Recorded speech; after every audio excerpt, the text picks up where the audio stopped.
Hey everybody, welcome to Campbell Soup. It's the soup of change. Seriously, every day it changes. And of course, the C word is the buzzword. Every campaign speech lately has been the same populist Mad Lib with the word change in every sentence. Now strategically, it at least makes sense for the Democrats to gratuitously use the word, since they're looking to put a new party in the White House. But how does an all-change platform help Romney? Of course, Romney is the candidate most qualified to talk about change, since he changes his position every week. But please keep in mind, regardless of which party or which candidate we're talking about, political change in and of itself isn't necessarily good. Change itself is not a virtue. Castro brought change to Cuba. Mussolini brought change to Italy. Yoko Ono brought change to the Beatles. Before we blindly worship at the altar of change, we need to stop and think about what we're changing to.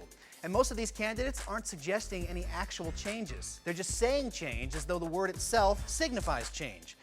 And if they think a word alone is going to magically bring about change, then the word we need to hear about every 14 minutes is abracadabra.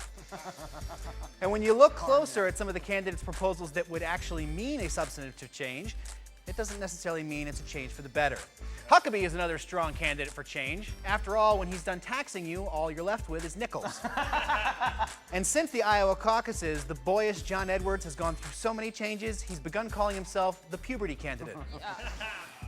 Basically, the two guys that won in Iowa used the word change in their messages, so now just about everybody is calling themselves the real candidate of change. This goes to show how much power the voting public has over these candidates. We can literally make them do whatever we want them to do. It's like we're saying stump, and they're saying how high. By the way, Lindsay Lohan said recently that many of her drinking binges occurred while she and her friends were playing a game whereby you have to do a shot each time the word change is used by a candidate. That's my soup for today. Now over to Kia.